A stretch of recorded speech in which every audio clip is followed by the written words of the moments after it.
Mas eu fiz, mas você compartilhou, claro, né? Você falou abertamente aqui que o Pix seria o tubo de ensaio da CBDC, né? Mas eu acho que eu não sei, eu tento analisar, e o Pix veio antes até do Yuan Digital, acho que o primeiro teste em grande escala foi o Pix mesmo. Então acho que o Brasil saiu na frente, né? Não sei se isso é motivo de orgulho ou não, mas de colocar isso em prática. E É, e eu não vejo, na verdade, eu não sei se eu consigo ver a diferença entre o Pix e uma CBDC formal, a não ser, como você falou, a extinção dos bancos privados, mas acho que nada que o governo fosse fazer iria propositalmente extinguir. Vão achar uma forma desses modelos coexistirem ou inventarem novos modelos.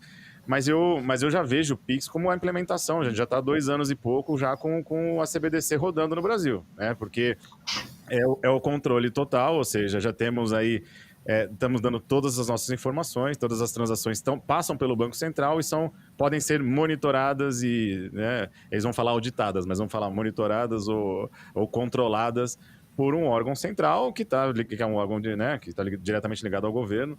Então, eu não sei se você também já entende que eu não consigo ainda fazer essa separação qual que é a grande diferença que uma CBDC traria, que é o que a gente já está vivendo agora com o Pix. Meio que assim, implementaram isso na nossa vida, e é o que o Fiuza falou. Como brasileiro, eu acho que o Pix resolve um problema muito grande, que era assim, transações a qualquer hora do dia, final de semana. Aqui no Brasil era muito difícil você fazer isso, né? E hoje você consegue fazer com custo zero, né? Quem tem acesso a uma conta bancária consegue fazer isso qualquer hora do dia, de uma maneira muito simples, prática. A pessoa usa QR Code, ou usa e-mail, o número do telefone. É muito intuitivo o serviço, né? Ou seja, o Pix funciona muito bem, mas as pessoas não sabem que é um cavalo de Troia, né? A gente já está com esse cavalo de Troia aqui no Brasil e sem se dar conta. Então, quando eu tenho. Para o brasileiro, eu falo, todo mundo pergunta: você usa o Pix? Uso. Você acha bom? Acho. Você entendeu como funciona? Eu entendi, é fácil. E resolve um problema na sua vida? Resolve. Aí eu falo assim: então, imagina que pode existir um Pix mundial, global, né, onde você transaciona no mundo inteiro e não só no Brasil, porque o Pix é só em reais e entre brasileiros ou pessoas que têm contas bancárias no Brasil. Só que você não está sendo monitorado e não depende de nenhum banco ou de nenhum outro órgão intermediário para fazer. Então as pessoas começam a entender de uma maneira mais fácil que o Bitcoin é de uma maneira mais ampla, né? Porque se a tecnologia é boa, as pessoas vão adotar. E o Pix é bom e as pessoas adotaram. É um cavalo de Troia? Tem aí um backdoor, né? Perigoso? Tem. Mas que bom, né? Que bom que já existe uma luz no fim do túnel, que operando, funcionando, né? Uma coisa já funcional. E que se as pessoas entenderem que, pelo menos os brasileiros, né? Que o Bitcoin é um Pix, só que ele tem a liberdade, tem a privacidade e você pode transacionar em qualquer lugar do mundo, a qualquer momento, e falando o mesmo idioma monetário, que é o que o Fiuza falou. Se a gente tiver todo mundo, se tudo for precificado, a unidade de conta for Bitcoin, vai ser muito fácil entender e colocar preço, né, no trabalho, nos bens, nos produtos e serviços do mundo inteiro. E sem a intervenção estatal, né? Tipo assim, cada país tem o seu idioma monetário e você não consegue mensurar o valor das coisas tão facilmente. Não sei se você é, Eu concorda. tenho aqui, eu tenho só aqui um comentário também. Não sei, gostava que o Fiuza comentasse aqui a mensagem do Matuto Ancap. Os políticos não entendem que nós não queremos regulamentações, nos deixem em paz. Isso é verdade, também concordo. Mas o Vitor vai responder, mas é o que eu falei, não está sob o seu controle. Os governos vão continuar tentando, as empresas vão querer também adotar ou recusar, e o Bitcoin ele vai continuar existindo, independente da opinião de político, de empresa, do Elon Musk, de quem quer que seja, o Bitcoin vai continuar existindo, queira eles ou não. E já agora, juntando a esse primeiro comentário, antes do Fiuza responder, juntava este também do Vitor Visão Libertária. Se o Fiuza prometesse acabar com as leis idiotas feitas no Congresso, acho que teria mais votos. Bom, o Novo fez isso, né? O Novo está fazendo extinguindo muitas leis idiotas aí, e eu, logicamente, faria parte do bolo, né? E a minha ideia do Bitcoin não é jamais regulamentar, pelo contrário, é tentar impedir qualquer regulamentação, assim como o Novo fez o ano passado, que impediu a regulamentação mais pesada que está vindo agora aí, né?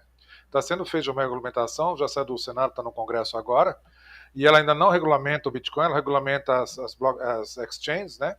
os usuários e as exchanges, como você tem que declarar os impostos, alguma coisa assim, mas ainda não regulamenta o Bitcoin especificamente.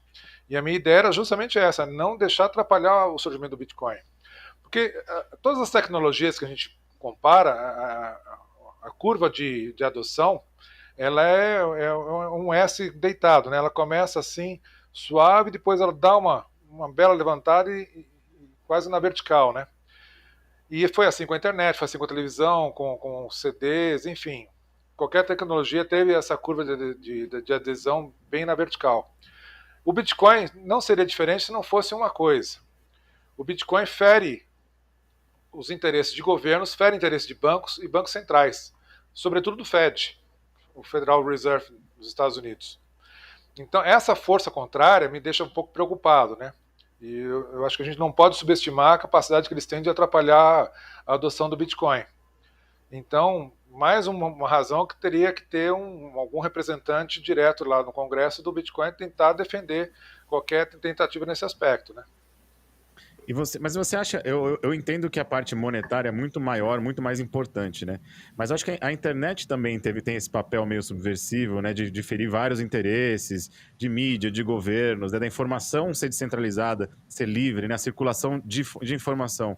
Então, no final das contas, quem acho que lutou contra a internet acabou morrendo, né? Então, acho que você acha que é mais um ciclo desse?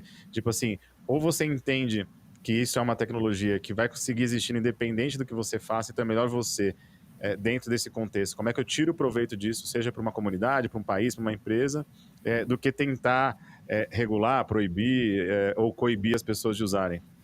Se a tecnologia é boa, as pessoas vão adotar, né? É isso que você falou, a curva ela é exponencial por isso, porque resolve um problema, né?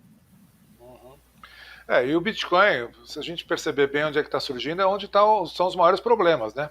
Eu conheço famílias venezuelanas que conseguiram salvar o seu patrimônio com o Bitcoin, e já faz algum tempo, isso foi antes de 2017, uma coisa assim, né? A Argentina, hoje em dia, as pessoas estão se protegendo da hiperinflação de lá com o Bitcoin. As mulheres afegãs estão criando clubes de usuários de Bitcoin, porque lá, pelo Talibã, elas não podem ter conta corrente, não podem ter vida financeira nenhuma, e o Bitcoin está dando essa liberdade para elas, né? Então, aonde o Estado falha, onde o sistema monetário colapsa, o Bitcoin acaba surgindo com uma solução bastante viável, né? O que é uma pena, porque eu falo que isso é o uso pela dor.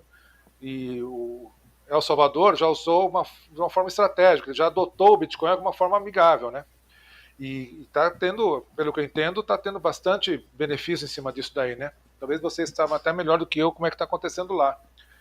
Agora, El Salvador é uma situação um pouco mais particularizada, porque eles já adotavam o dólar, ou seja, já não tinha uma moeda que eles tinham controle, né? Eles ficavam à mercê das vontades do Fed lá pelo dólar, mas de uma certa forma uma moeda estável, né? Então a adoção de uma outra moeda é um processo bem mais fácil que seria no Brasil, que é aquela moeda que é manipulada pelo governo, o governo precisa dessa moeda para poder se sustentar, né? O governo brasileiro, ele estima que cada ano tem uma inflação de 4 a 6%. O que ele está dizendo com isso? É que no ano que vem vocês vão ficar 4 ou 6% mais pobres porque esse dinheiro eu vou pegar para mim.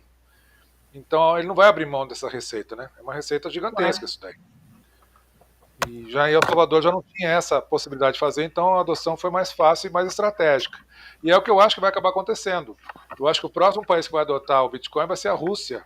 Com esse embargo que está tendo todo eles lá do sistema SWIFT, eles não estão conseguindo lá entrar muito em acordo com o Yuan lá, com os chineses, e vão querer exportar e importar alguma coisa, vão acabar adotando o Bitcoin meio que na raça, né? Meio na dor, né? E vai ser um tiro no pé para eles, mas em questões de desesperos, antes desse menos mal do que o outro, né? Que é ficar deixando a população entrar em convulsão e desestabilizar o governo lá, né? Enfim, as possibilidades são muitas, né? Mas que vai virar realidade, com certeza vai.